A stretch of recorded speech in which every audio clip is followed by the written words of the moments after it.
Hello everyone, welcome back to my channel. আজকে class 9-এর ভৌত বিজ্ঞানের সেকেন্ড সামেটিভের জন্য কিছু ইম্পর্টেন্ট কোয়েশ্চেন অ্যান্সার তোমাদের সঙ্গে আলোচনা করে দিচ্ছি, তোমরা সেগুলো দেখে নাও।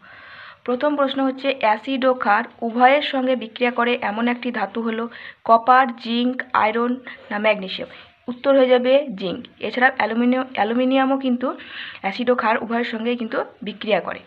ওকে, নেক্সট হচ্ছে, অক্সিজেনের একটি পরমাণুর প্রকৃত ভর 16 গ্রাম 16 ইউ, মানে AMU। এটা পরমাণুর প্রকৃত ভরের একক, অ্যাটমিক মাস ইউনিট যেটা বলে সেটা 32 গ্রাম না 32 ইউ। তো এখানে উত্তর হয়ে যাবে 16 ইউ। যদি 1 মোল অক্সিজেন পরমাণুর প্রকৃত ভর বলতো তাহলে হয়ে যেত 16 গ্রাম। নেক্সট, একটি আম্লিক লবণ হলো সোডিয়াম ক্লোরাইড, সোডিয়াম বাইসালফেট, তারপরে ক্ষারীয় লেড ক্লোরাইড না হচ্ছে সোডিয়াম সালফেট। কোনটা উত্তর হয়ে যাবে? আম্লিক লবণ বলেছে, আমাদের উত্তর হয়ে যাবে সোডিয়াম বাইসালফেট। এখানে দেখো একটা আম্লিক হাইড্রোজেন আছে। নেক্সট, একটি অ্যাসিড ক্ষার নির্দেশকের নাম লেখো। অ্যাসিড ক্ষার নির্দেশকের নাম হচ্ছে মিথাইল অরেঞ্জ। অ্যাসিড নির্দেশকের কাজ কি? প্রশমন ক্ষণ, অ্যাসিড ক্ষারের বিক্রিয়া যে প্রশমন ক্ষণ সেটাকে নির্দেশ করা। অ্যাসিড কোনটা অ্যাসিড কোনটা ক্ষার এটা চিনতেও সাহায্য করে। তো মিথাইল অরেঞ্জ, ফেনলফথ্যালিন, লিটমাস পেপার এগুলো হচ্ছে কি নির্দেশকের নাম। নেক্সট, বৃষ্টির ফোঁটা গোল হয় কোন ধর্মের জন্য? এটা হয়ে যাবে পৃষ্ঠটানের জন্য।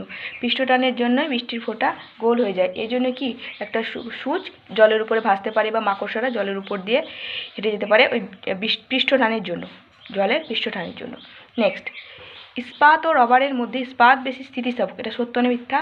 অবশ্যই ইস্পাত বেশি স্থিতিস্থাপক, এটা হয়ে যাবে সত্য। নেক্সট, বাঁধের জলে কি শক্তি সঞ্চিত থাকে? বাঁধের জলে সঞ্চিত থাকে স্থিতিশক্তি।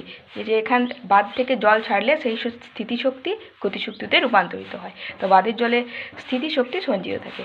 নেক্সট, ইয়ং গুণাঙ্কের এসআই একক কি? ইয়ং গুণাঙ্ক হচ্ছে পীড়ন বাই বিকৃতি। তো বিকৃতি তো কোনো একক নেই, তাই পীড়নেরই এককটাই হবে ইয়ং গুণাঙ্কের একক। সেটা হবে নিউটন পার মিটার স্কোয়ার বা পাস্কেল। ওকে, নিউটন পার মিটার স্কোয়ার বা পাস্কেল। নেক্সট, প্রশম দ্রবণের পিএইচের মান কত? প্রশম দ্রবণের পিএইচের মান হচ্ছে 7। আম্লিক দ্রবণের হচ্ছে 7-এর কম, আর ক্ষারীয় দ্রবণের হচ্ছে 7-এর বেশি। নেক্সট, এসটিপিতে 2 মোল CO2 গ্যাসের আয়তন কত? যেহেতু 1 মোল CO2 গ্যাসের এসটিপিতে যে কোনো গ্যাসের 1 মোল গ্যাসের আয়তন হচ্ছে 22.4 লিটার, তাহলে 2 মোল গ্যাসের আয়তন কত হবে? তার দ্বিগুণ, তাহলে 22.4 গুণ 2 সমান হয়ে যাবে 44.8 লিটার। তাহলে আমাদের অপশান হয়ে যাবে 44.8 লিটার। নেক্সট, প্রকৃত দ্রবণের দ্রাবের কণার ব্যাস কত? প্রকৃত দ্রবণের দ্রাবের কণার ব্যাস হচ্ছে 10⁻⁸ সেন্টিমিটার বা তারও কম হতে পারে। আর হচ্ছে কলয়েডীয় দ্রবণের হচ্ছে কলয়েডীয় দ্রবণে হচ্ছে 10⁻⁷ থেকে 10⁻⁵। আর হচ্ছে প্রলম্বনের হয়ে যাবে 10⁻⁴-এর বেশি, 10⁻⁴ বা তার বেশি। ওকে, আর কলয়েডীয় দ্রবণের হয়ে যাবে 10⁻⁷ থেকে 10⁻⁵ সেন্টিমিটার।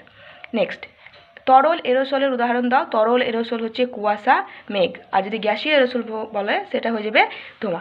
এখানে হচ্ছে গ্যাসের মধ্যে তরল এরোসল হচ্ছে গ্যাসের মধ্যে তরল, সেখানে কুয়াশা, মেঘ হয়ে যাবে তরল এরোসলের উদাহরণ। আর যদি গ্যাসীয় এরোসল বলে সেখানে হয়ে যাবে ধোঁয়া।